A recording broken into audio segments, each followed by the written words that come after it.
આજના આપણા વિડીયો લેક્ચરની અંદર આપણે વાત કરવાના છે વ્યક્તિ વિકાસ અને કારકિર્દી ઉન્નતિ માટેના 5 આધાર સ્તંભો પૈકીનો ચોથો આધાર સ્તંભ સ્વ વિકાસ. સ્વ વિકાસને ઇંગ્લિશમાં કહેવામાં આવે છે સેલ્ફ ડેવલપમેન્ટ.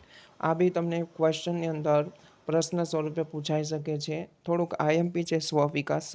સ્વ વિકાસ છે આપણને બધી જ બાબતોમાં લાગુ પડે છે સેલ્ફ ડેવલપમેન્ટ. બરાબર, એટલે એક્ઝામની અંદર આ ક્વેશ્ચન આઈએમપી રહેશે. સ્વવિકાસ. સ્વવિકાસને ઇંગ્લિશમાં કહેવામાં આવે છે સેલ્ફ ડેવલપમેન્ટ. સ્વવિકાસ એ કારકિર્દીની ઉન્નતિ અને વ્યક્તિ વિકાસ માટેના 5 આધાર સ્તંભો પૈકીનો કેટલામો તો કે ચોથો આધાર સ્તંભ કહેવામાં આવે છે. સ્વવિકાસ એ વ્યક્તિ અને કારકિર્દી ઉન્નતિ માટેનો અતિ મહત્વનો અને અતિ આવશ્યક સ્તંભ છે. બરાબર, મેં આગળ કીધું એમ દરેક ક્ષેત્રની અંદર સ્વ વિકાસ જરૂરી છે. બરાબર, એટલે આને શું તો કે અતિ મહત્વનો અને અતિ આવશ્યક સ્તંભ પરિબળ કહેવામાં આવે છે. સ્વવિકાસ એ સભાનતા અને સૂક્ષ્મ નિરીક્ષણ દ્વારા વ્યક્તિને જીવનલક્ષી તેમજ જીવન ઘડવામાં સહાયરૂપ બને છે અથવા મદદરૂપ બને છે. સ્વવિકાસ કેના માટે? સભાનતા, તમારામાં ભાન આવે, અને સૂક્ષ્મ નિરીક્ષણ, બરાબર, એકદમ માઇક્રો શું કરવાનું ઓબ્ઝર્વેશન દ્વારા વ્યક્તિને જીવનલક્ષી તેમજ જીવન ઘડવામાં શું તો કે સહાયરૂપ મદદરૂપ સાબિત થાય છે. સ્વવિકાસ એ આત્મખોજ, આત્મમૂલ્યાંકન, આત્મપ્રશંસા બાદનો તબક્કો છે. બરાબર, સ્વવિકાસના પરિબળો એક્ઝામની અંદર આ પરિબળો પૂછાઈ શકે છે. સ્વવિકાસને અસર કરતા પરિબળો સમજાવો તો તમારે આ રીતના બે રીતના પેલા પરિબળો દર્શાવવાના. બરાબર, આંતરિક પરિબળો તથા બાહ્ય પરિબળો. સ્વવિકાસના 2 પરિબળો છે, અસર કરતા 2 પરિબળો. પ્રશ્ન પૂછવાની પરીક્ષાની અંદર પદ્ધતિ અલગ અલગ હોઈ શકે, એટલે તમારે થોડુંક વાંચવાનું.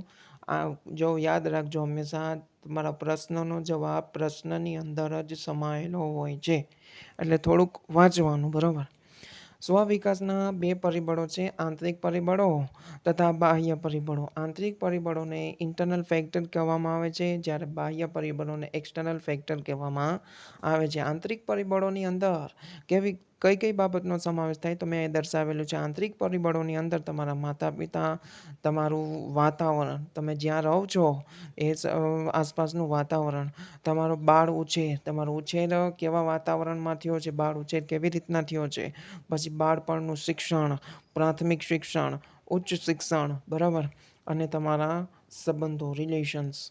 બરાબર, આ બધાનો સમાવેશ કેમાં તો કે આંતરિક પરિબળોની અંદર કરવામાં આવે છે. જ્યારે બાહ્ય પરિબળોની અંદર કઈ કઈ બાબતોનો સમાવેશ થાય તો કે તમારો સ્વભાવ, બરાબર, પછી તમારો ચહેરાનો હાવભાવ, તમારો પોશાક, પહેરવેશ, તમારા સેલ્ફ નિયંત્રણ મીન્સ કે સેલ્ફ કંટ્રોલ, સ્વનિયંત્રણ, શારીરિક સ્થિતિ, બરાબર, માનસિક સ્થિતિ, અન્ય સાથેના સંબંધો. આ બધી બાબતનો સમાવેશ કેમાં થાય તો કે બાહ્ય પરિબળોની અંદર થાય છે સ્વવિકાસના. હજી છે 7 પરિબળો, પછી 8મું પરિબળ આપેલું છે પુસ્તકો. સારા પુસ્તકો, જો મેં પાછું ત્યાં કાઉન્સમાં લખ્યું છે પુસ્તકો તો વાંચવાની ટેવ હોવી જોઈએ, પણ ક્યાં જીવન ઉપયોગી સાબિત થાય એવા સારા પુસ્તકો. પુસ્તકમાં ઘણી જાતની આવે. બરાબર, અન્ય લોકોની મુલાકાત, અન્ય લોકો સાથે તમે મુલાકાત કરો છો, પછી અન્ય લોકોની કદર, બીજા લોકોની તમે કદર કરો છો, પછી તમારી જવાબદારીને સમજો છો, તમારું ઉત્તરદાયિત્વ, તમારી જવાબદારી શું છે, તમારું ઉત્તરદાયિત્વ શું છે, પછી પૂર્વગ્રહથી દૂર રહેવું. બરાબર, પૂર્વગ્રહ એટલે શું? જ્યાં સમસ્યા સર્જાય ને એવું વાતચીત નહીં કરવાની. બરાબર, અથવા એવી બાબત બનતી હોય તો એમાં તમારે દૂર રહેવું. બરાબર,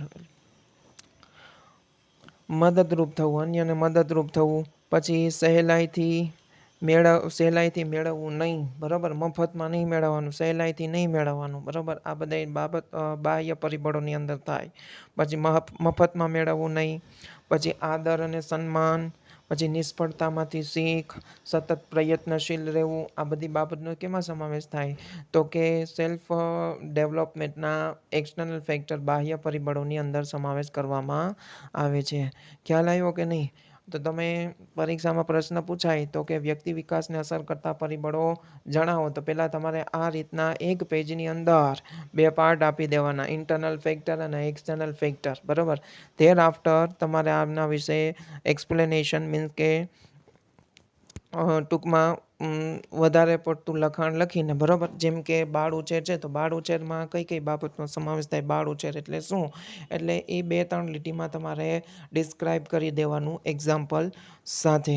હવે 8મો પ્રશ્ન આવે છે, વ્યક્તિ વિકાસ તથા કારકિર્દી ઉન્નતિના 5 આધાર સ્તંભો પૈકીનો 5મો અને છેલ્લો સ્તંભ શું, તો કે સ્વ પૂછપરછ, સેલ્ફ ઇન્ટ્રોગેશન. એના વિશે હવે આપણા આગળના લેક્ચરમાં વાત કરીશું. Thank you.